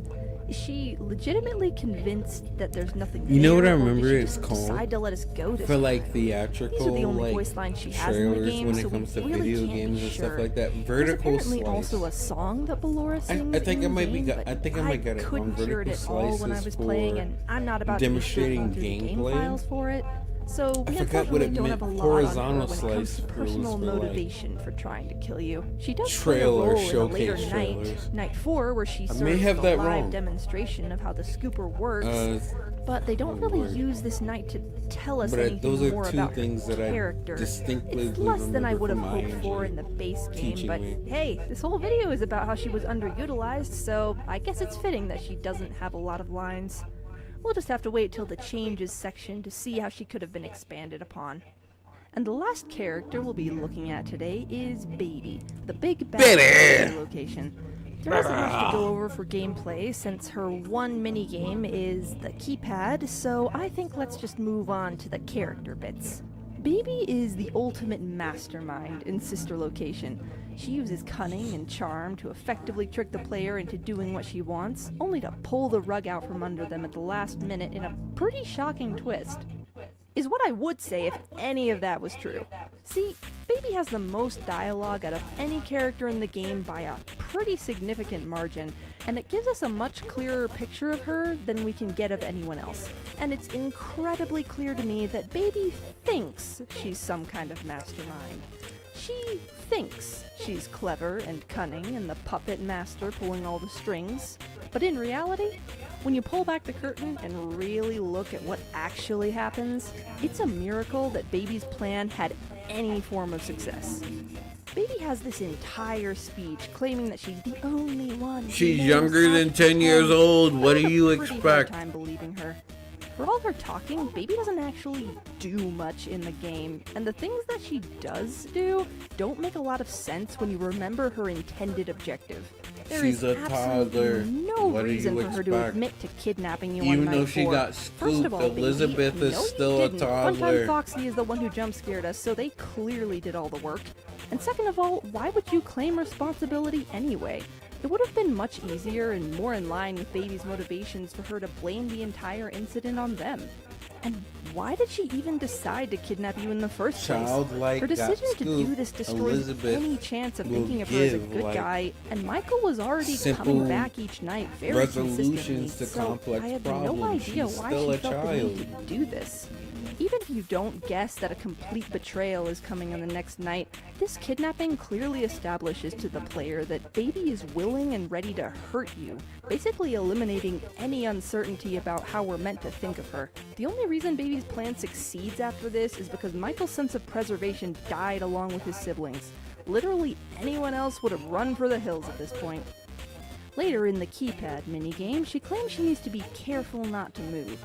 It makes total sense for her to be lying at this point, so I'm not surprised that the suit we're working on is literally empty already, but I do want to point out that she can't manage to stay still even then. On top of just not being good at manipulation, Baby also seems to be a generally unpleasant person to be around, seeing as how she got booted from Ennard sometime after Sister Location's events for being bossy and annoying. I've heard some say that it's because the animatronics disagreed with her trying to help William or something, but that's not it. Looking at the dialogue, she got kicked out because she was crowding them and trying to tell them what to do. It wasn't because of some ideological difference, they just thought she was annoying and bossy and they weren't gonna stand for it anymore. And then, in Pizzeria Simulator, she has the audacity to act like some sort of authority and speak for the others when she was literally kicked out of the only group that could have possibly understood her. Absolutely incredible. Sorry, I realize that was a lot and I'm really going after Baby here, but I'm seriously just so sick of her I love it attitude. though. I She acts love like it though. she's I genius low-key want to incarnate rewind that it back literally because does like nothing but a lot. you may have hit at a point that That's I not don't it, think that it's time at this anybody point, else has anyone touched else would have on. run for the hills at this point. Later siblings, Litz clearly establishes to the player that Baby is willing and ready to hurt you, basically eliminating any uncertainty about how we're meant to think of her. The only reason Baby's plan succeeds after this is because Michael's sense of preservation died along with his siblings. Literally anyone else would have run for the hills at this point. Later in the keypad minigame, she claims she needs to be careful not to move. It makes total sense for her to be lying at this point, so I'm not surprised that the suit we're working on is literally empty already, but I do want to point out that she can't manage to stay still even then. On top of just not being good at manipulation, Baby also seems to be a generally unpleasant person to be around, seeing as how she got booted from Ennard sometime after Sister Location's events for being bossy and annoying. I've heard some say that sometime Hold after on. Sister pleasant person to be around, seeing as how she got booted from Ennard sometime after Sister Location's events for being bossy and annoying.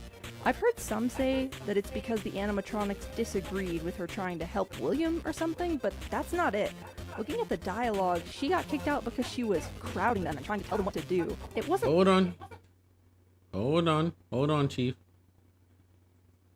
good at Hold on, manipulation. Baby also seems to I'm be a in it, generally so unpleasant person to the be lore around. and everything Seeing is as how she escaping got me. booted from Ennard So I sometime gotta be able after to Sister read what that Location's says. events for being bossy and Like annoying. 2 seconds. I've heard some say that it's because the animatronics disagreed with her trying to help William or something, but that's not it. Looking at the dialogue, she got kicked out because she was crowded.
So this is very vague.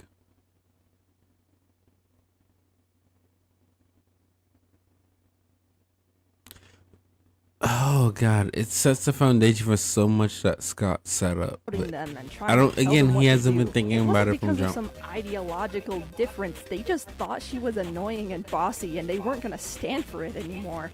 And then, in Pizzeria Simulator, she has the audacity to act like some sort of authority and speak for the others when she was literally kicked out of the only group that could have possibly understood her. Absolutely incredible. Sorry, I realize that was a lot and I'm really going after Baby here, but I'm seriously just so sick of her attitude. She acts like she's genius incarnate, but literally does nothing but talk to you the entire game. It's possible that the reason she only speaks to you and doesn't do anything else all game is because she's already part of Ennard at the start, and so she literally can't show up face to face, but that just makes the stunt on Night 4 even worse. No matter how you look at it, That's Baby true, is because then that would for mean that no reason. If she just whoever's decided to speaking the kidnap mic Michael is for well. fun, If he's Ennard like is going speaking the against mic, he's everything trying she's to reveal, pretending to be. his And true fun intentions Foxy to did it for him fun without reasons, actually Baby doing decided it, to take credit for that and because using she has Baby as words a for brains, conduit. Because why would you do that if you're pretending to be nice? And after this night, she goes right back to being soft-spoken and kind and trying to trick you. It's just such a strange moment that I don't understand the logic for, and it's so out of left field she almost seems like a completely different character. In fact, I think Night 4 and this whole game could be improved if the one kidnapping you was a different character. I think the one to orchestrate your kidnapping on Night 4 should not have been Baby. It should have been Ballora. As I stated in Ballora's character section earlier, What the Ballora fuck? really should have had more going on. She just feels so different from the other animatronics we've seen. but What we the only fuck? get one tiny section with her and that's it, when that uniqueness could really have been used in an interesting manner. Ballora's aesthetic and general vibes fit the whispering temptress archetype much better than Baby does. Where Baby is meant to be the star of the show, loud and proud and literally holding a microphone, Ballora is the one in the background, just listening and waiting. She would be the prime character to hear everything, Hold on. and she's poised and held back. The head, well, not my head. Well, I do have a head cannon, but from what was said in the theory, Ballora is supposed to be either Michael Afton's wife or Henry Emily's wife. To some degree. I know that that's distinctly the part of like the theory. I don't know if it's canon in the lore, but to me, my headcanon, Ballora is one of their wives. I'm thinking Jane Afton, 100% without a doubt. It has to be Jane Afton. Back enough to wait for just the right time to use that knowledge. Imagine with me for a moment that after you're taken on Night 4, instead of hearing a very long and ultimately pointless speech about pretending, you're instead greeted by the voice of Ballora. At this point in the game, Baby has been talking to you for a good long while. You know her, and even if you don't trust her, she's still becoming a very familiar presence. Ballora, though? Ballora has spoken only once so far, directly after a somewhat difficult minigame where you're just trying to get home. Ballora is a complete unknown here, and that's much scarier than the voice that's been giving you helpful instructions this entire game. Remember how I mentioned earlier that I was unsure how to interpret Ballora's dialogue? That I didn't know if it was intended to be her letting us get away or that she genuinely didn't see us? Having her do this would be a natural follow-up to an interpretation of that dialogue. She allows you to get away on Night 2, but makes arrangements to have you kidnapped the very next night. And once she has you there, she could taunt you, asking you if you really know what's going on here, which makes for much subtler foreshadowing than Baby literally bragging about how good at lying she is. From there, she could do the same thing Baby does, be ominously curious about us before talking about what the scooper is, which would make it 10 times more jarring when she gets her insides ripped out and splayed across the floor right in front of us. Like, she was talking to us just a second ago and now she's in pieces. And right near the end, maybe Baby could swoop in with extra information to get you through the night. When faced with the very actively threatening Ballora and the ominous but has always been helpful Baby, it would give players an actual reason to trust Baby and feel betrayed on night 5. There's a lot of interesting character things you can do with this sort of setup. Maybe Ballora is angry because she knows what's about to happen to her, and after she's scooped, her insides add another layer of macabre to the night as they keep twitching and slithering around. Even just having her laugh as you're trying to survive would be more interesting than the constant ticking happening. Maybe she could mess with the PA system to make it harder for Baby to talk to you. Maybe we only have one arm in the Springlock suit and we need to use the other to shine a flashlight in her eyes, forcing her to back off until we can get the Springlocks under control. Well, that would be Maybe none interesting. of these ideas would work And out, we are but getting having into Ballora as the threat on nitty-gritty night of 4 would Ballora, have been so I much do like more this point. impactful than just a bunch of no-name mini-arenas skittering around. I like Ballora. But one Ballora thing was you might be low-key asking my is, favorite Why? out of Why would Ballora what want is to it? kidnap Circus the Baby's player in this Pizzeria? proposed scenario? To be honest, She you can is give her my pretty favorite, much any 100%. motivation, and it would make more sense than Baby deciding to do it. Maybe she's curious about the player and why they continue to work there despite the danger. Maybe she's fed up with the mistreatment of this place and you're a convenient person she can take this out on. I think both of these motivations would contribute and be interesting, but I think the main reason Ballora would decide to do this would be to spite Baby. Something I haven't mentioned up until now is that if you look at the dialogue, Baby seems weirdly antagonistic towards Ballora.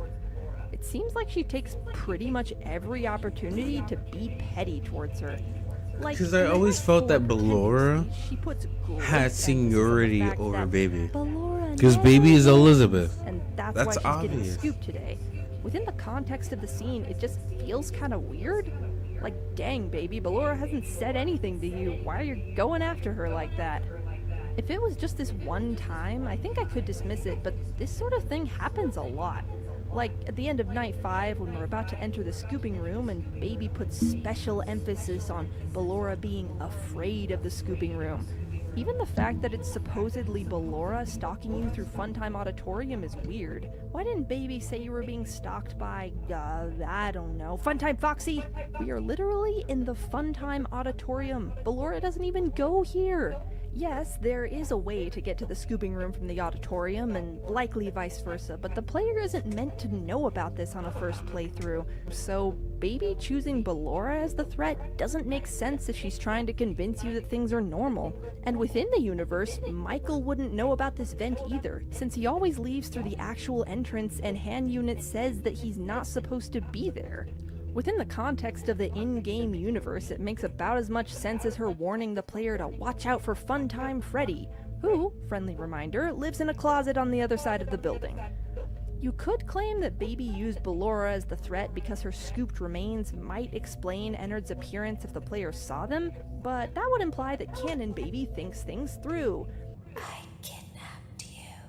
which I think we've established is not Whoa, whoa, whoa, whoa, whoa, whoa, whoa, whoa, whoa, whoa, whoa, whoa. So then I would play into the books and Silver Eyes, and as we know, Baby is Elizabeth. Or at least Charlie in that. What is it, Charlie in that sense? I can't remember. Again, I've been drinking. I don't know if I've talked to you guys about the game, but I've been drinking every single time they said animatronic. Whew, we're in this.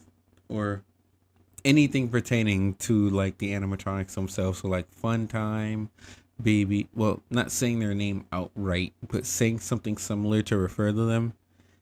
I've been in it. And but yeah, I agree with what you said. something she's skilled at. It really just feels like Baby is taking every opportunity she can to undercut Ballora and make her look bad.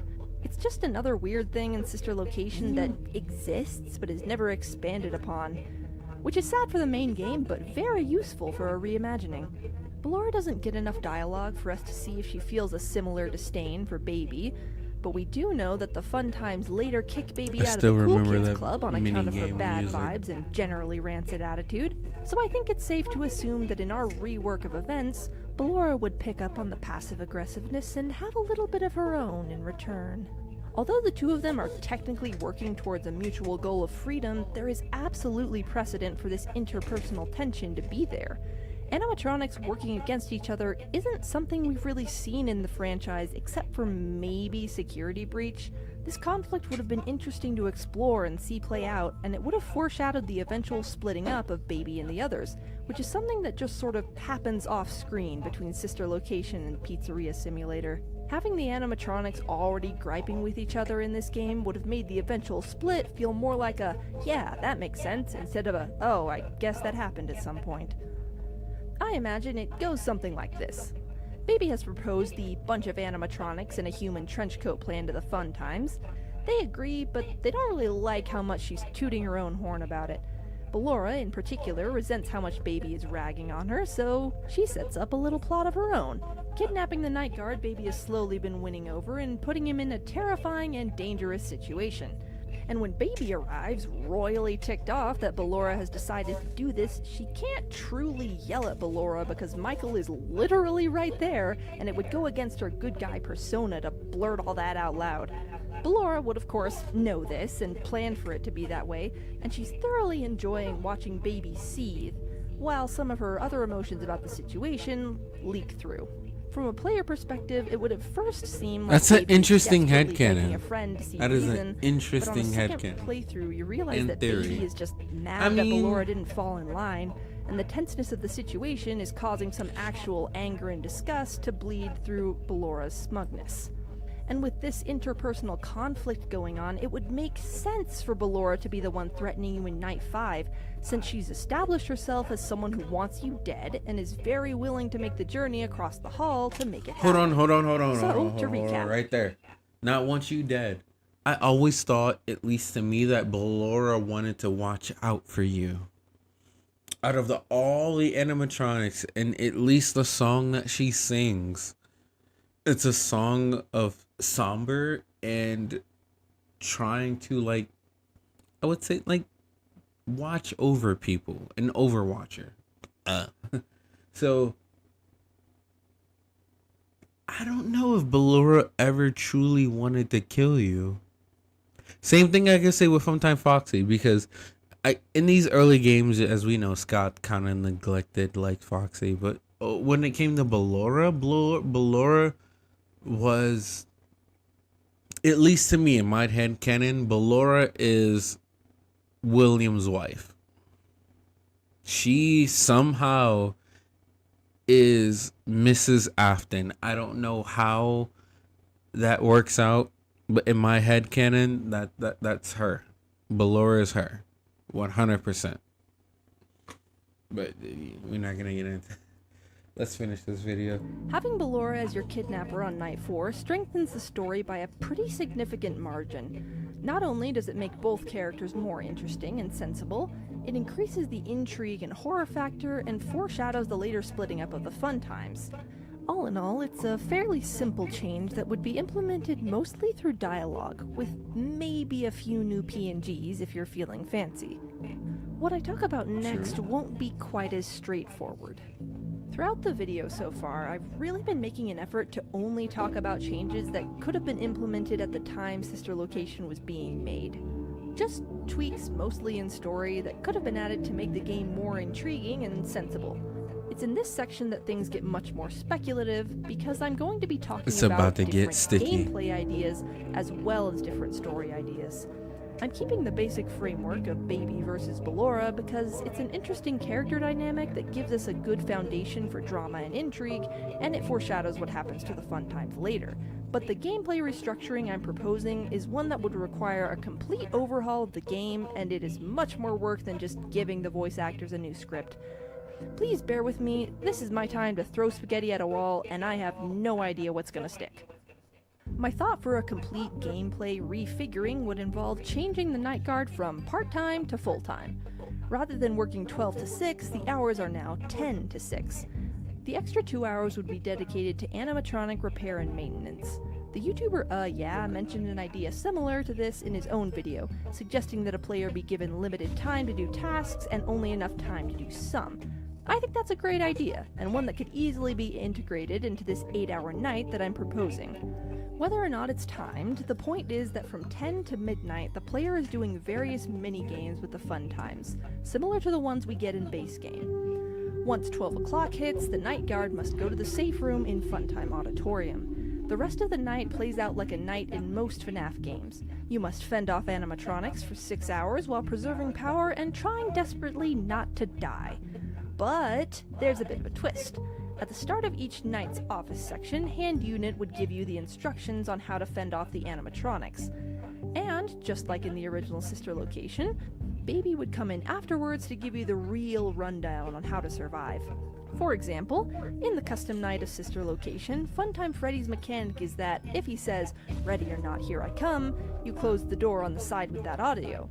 Whereas if he says, "Get ready for a surprise," you close the door opposite that sound. Hand Unit could give you that first piece of information, while Baby is the one to fully explain the surprise part of Freddy's mechanic.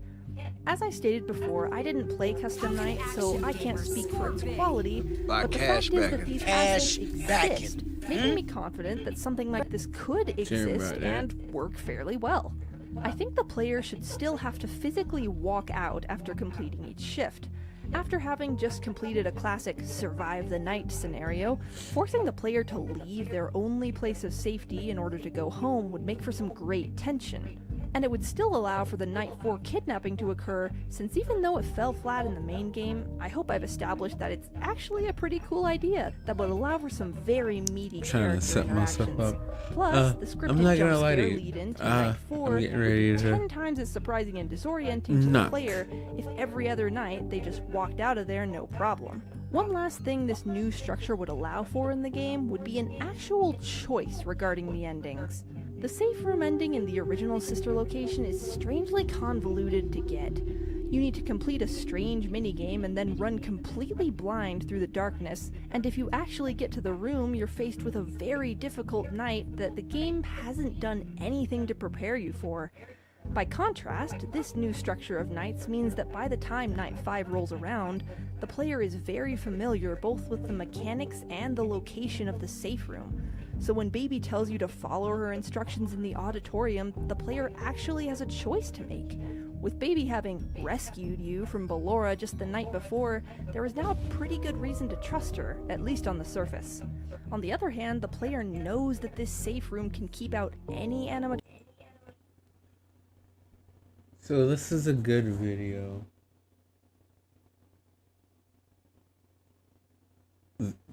By the insightful llama. I would suggest you guys go checking her out. She wouldn't be in my recommendations otherwise.